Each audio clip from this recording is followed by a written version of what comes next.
ಅಯೋಧ್ಯೆಯಲ್ಲಿ ಶ್ರೀರಾಮನ ಪ್ರಾಣ ಪ್ರತಿಷ್ಠಾಪನೆಗೆ ದಿನಗಣನೆ ಶುರುವಾಗಿದೆ. ಹೀಗಿರುವಾಗ ನಮ್ಮ ಮೈಸೂರು ತಾಲೂಕಿನ ಹಾರೋಹಳ್ಳಿ ಗುಜ್ಜೇಗೌಡನಪುರದಲ್ಲಿ ಸಂಭ್ರಮ ಮನೆ ಮಾಡಿದೆ. ಯಾಕೆ ಅಂತ ನೋಡ್ತಾ ಹೋಗೋಣ.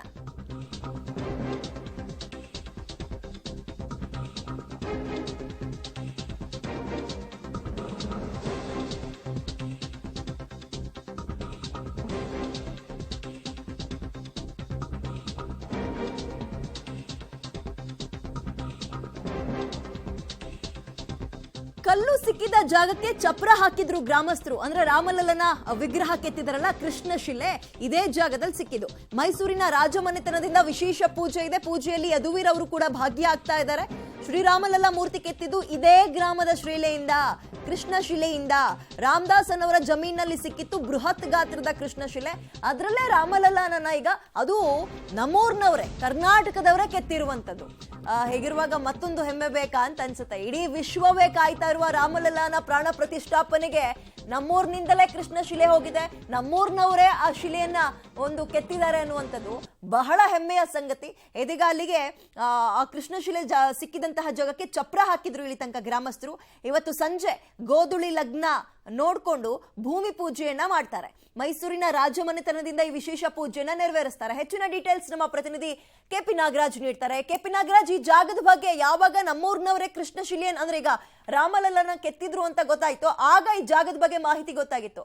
ಸದ್ಯ ಯಾವ ರೀತಿಯ ತಯಾರಿ ನಡೆಸ್ತಾ ಇದ್ದಾರೆ, ಮತ್ತಷ್ಟು ಡೀಟೇಲ್ಸ್ ಕೊಡೋದಾದ್ರೆ ಈಗ ವಿದ್ಯಾ, ಅಯೋಧ್ಯೆ ವಿಚಾರದಲ್ಲಿ ಕನ್ನಡಿಗರಿಗೆ ಬಹಳ ದೊಡ್ಡ ಮಟ್ಟದ ಹೆಮ್ಮೆ ಇದೆ. ಅದರಲ್ಲೂ ಕೂಡ ಮೈಸೂರವ್ರಿಗೆ ಅದು ದುಪ್ಪಟ ಆಗಿರುವಂಥದ್ದು. ಯಾಕೆಂದರೆ ಮೈಸೂರಿನ ನೆಲದಲ್ಲಿ ಸಿಕ್ಕಂತಹ ಕಲ್ಲು, ಜೊತೆಗೆ ಮೈಸೂರಿನ ಶಿಲ್ಪಿಯೇ ಅದಕ್ಕೆ ಮೂರ್ತಿಯ ರೂಪವನ್ನು ಕೊಟ್ಟಿರುವಂಥದ್ದು. ಈಗ ಏನು ಕಲ್ಲು ಸಿಕ್ಕಂಥ, ಕಪ್ಪು ಶಿಲೆ ಸಿಕ್ಕಂಥ ಜಾಗದಲ್ಲಿ ಈಗಾಗಲೇ ಗ್ರಾಮಸ್ಥರು ಚಪ್ಪರವನ್ನು ಹಾಕಿ ಪೂಜೆಗೂ ಕೂಡ ಸಿದ್ಧವನ್ನು ಮಾಡಿಕೊಂಡಿದ್ದಾರೆ. ಅಂದರೆ ಇವತ್ತು ಸಂಜೆಯ ಗೋಧೂಳಿಯ ಲಗ್ನದಲ್ಲಿ ಈ ಒಂದು ಪೂಜೆಯನ್ನು ನೆರವೇರಿಸಲಾಗುತ್ತೆ.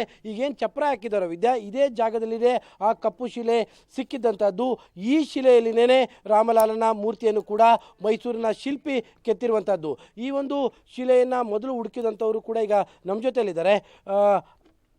ಅವ್ರ ಜೊತೆ ನಾನೀಗ ಮಾತಾಡ್ತೀನಿ. ಒಂದು ರೀತಿಯಾದಂತಹ ಪುಣ್ಯ ಅಂತ ಅನ್ಕೋಬೋದು. ಯಾಕೆಂದರೆ ಅಯೋಧ್ಯೆಯ ರಾಮನಿಗೋಸ್ಕರವಾಗಿ ನೀವು ಹುಡುಕಿದಂತಹ ಕಲ್ಲು ಇದಾಗಿರುವಂಥದ್ದು. ಇದು ಯಾವ ರೀತಿಯ ಕನೆಕ್ಟ್ ಆಯಿತು? ಸರ್ ನಮಸ್ತೆ. ಇದು ಯಾವ ರೀತಿ ಕನೆಕ್ಟ್ ಆಯಿತು ಅಂತಂದರೆ ನಮಗೆ ಅಷ್ಟು ಗೊತ್ತಿರಲಿಲ್ಲ. ಜಮೀನು ಲೆವೆಲಿಂಗ್ ಮಾಡ್ತಾಯಿದ್ರು ನಮ್ಮ ರಾಮದಾಸ್ ಮೇಷ್ಟ್ರು ಅವರು ಮಕ್ಕಳು, ಮತ್ತು ಅವರೆಲ್ಲ ಜಮೀನೆಲ್ಲ ಲೆವೆಲ್ ಮಾಡಬೇಕಾದ್ರೆ ನಮ್ಮ ಅಣ್ಣ ರಾಜಣ್ಣ ಅಂತಿದ್ದಾರೆ, ಮತ್ತು ಅವರು ನಮ್ಮ ಸಿದ್ದಣ್ಣ ಅಂತಿದ್ದಾರೆ. ಅವರು ಫಸ್ಟ್ ಬಂದು ನೋಡ್ತಾರೆ, ಅವ್ರಿಗೆ ಹೇಳಿರ್ತಾರೆ. ಆವಾಗ ನಾವು ಬಂದು ನೋಡಿದಾಗ JCB ನಮಗೆ ಕಲ್ಲೆಲ್ಲ ಕಿತ್ಕೊಂಡು ಮಟ್ಟ ಮಾಡಿಕೊಡಿ ಅಪ್ಪ, ಜಮೀನು ಲೆವೆಲ್ ಮಾಡಿಕೊಡಿ ಅಂತ ಕೇಳ್ತಾರೆ.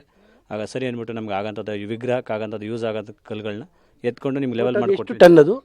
ಸರ್ ಅದು ನಾವು ತೆಗೆದಿದ್ದು ಒಟ್ಟು ಒಂದೇ ಕಲ್ಲು 3 ಭಾಗ ಮಾಡಿರ್ತೀವಿ. 3 ಭಾಗದಲ್ಲಿ 2 ಭಾಗ ಮಾತ್ರ ಕಳಿಸಿದ್ದೀವಿ.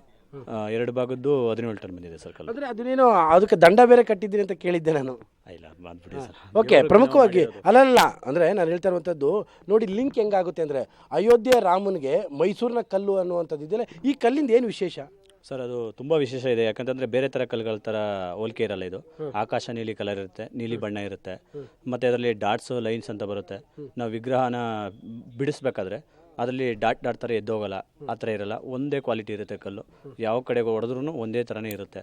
ಅದೇ ಒಂದು ಕಳೆ ಸರ್ ಅದಕ್ಕೆ ಕಲ್ಲು. ಅಂದರೆ ನೋಡಿ, ಅಯೋಧ್ಯೆ ಶ್ರೀರಾಮ ಅನ್ನುವಂಥದ್ದು ನಮ್ಮೆಲ್ಲರ ಭಕ್ತಿಯ ಸಂಕೇತ. ಅದಕ್ಕೆ ಆ ಮೂರ್ತಿಗೆ ನೀವು ಹುಡುಕಿದಂಥ ಕಲ್ಲು ಆಗುತ್ತೆ ಅನ್ನುವಂಥದ್ದೇ ನಿಮ್ಮ ಪುಣ್ಯ ಅಂತ ಅನ್ಕೋಬಹುದು. ಹೌದು ಸರ್, ನಮ್ಮ ಪೂರ್ವಜರ ಪುಣ್ಯ. ಅದು ಎಷ್ಟು ಜನ್ಮದ ನಾವು ಪುಣ್ಯ ಮಾಡಿದೀವೋ ಗೊತ್ತಿಲ್ಲ. ನಮ್ಮ ತಂದೆ, ನಮ್ಮ ತಾತ ಅವರು ಇದೇ ಕೆಲಸ ಮಾಡ್ಕೊಬಂದ್ರು. ಇವತ್ತು ನಾವು ಅದೇ ವೃತ್ತಿ ಮಾಡ್ಕೊಬಂದಿದ್ದೀವಿ. ಎಷ್ಟು ಜನ್ಮದ್ದು ಋಣ ಇತ್ತು ಏನೋ ಗೊತ್ತಿಲ್ಲ. ಅಯೋಧ್ಯೆಗೆ ರಾಮಂದು ನಮ್ಮ ಕೈಯಿಂದನೇ ಹೋಗ್ಬೇಕು ಅನ್ನೋದೊಂದು ಇತ್ತಲ್ಲ, ಅದ್ರ ಜೊತೆಗೆ ನಮ್ಮ ಜಮೀನವರು ನಮ್ಗೆ ಅಷ್ಟು ಸಪೋರ್ಟ್ ಮಾಡಿದ್ದಾರೆ ಸರ್. ಓಕೆ ವಿದ್ಯಾ, ಇಲ್ಲಿ ಇವರೆಲ್ಲ ಕೂಡ ಗ್ರಾಮಸ್ಥರು ಎಲ್ಲರೂ ಕೂತಿದ್ದಾರೆ. ಇವತ್ತು ಸಂಜೆಯ ವೇಳೆಗೆ ಮೈಸೂರಿನ ರಾಜಮನೆತನದಿಂದ ಈ ಒಂದು ಜಾಗಕ್ಕೆ ವಿಶೇಷವಾದಂತಹ ಪೂಜೆ ನಡೆಯುತ್ತೆ ವಿದ್ಯಾ. ಯಾಕೆಂದ್ರೆ ಈ ಜಾಗದಲ್ಲೇ ಕಲ್ಲು ಸಿಕ್ಕಿದ್ದಂಥದ್ದು, ಅದರಲ್ಲೇ ಮೂರ್ತಿ ಆಗಿರುವಂತಹ ಹಿನ್ನೆಲೆಯಲ್ಲಿ. ವಿದ್ಯಾ, ಥ್ಯಾಂಕ್ ಯು ತಮ್ಮ ಡೀಟೇಲ್ಸ್ಗೆ ಕೆಪಿ ನಾಗರಾಜ್.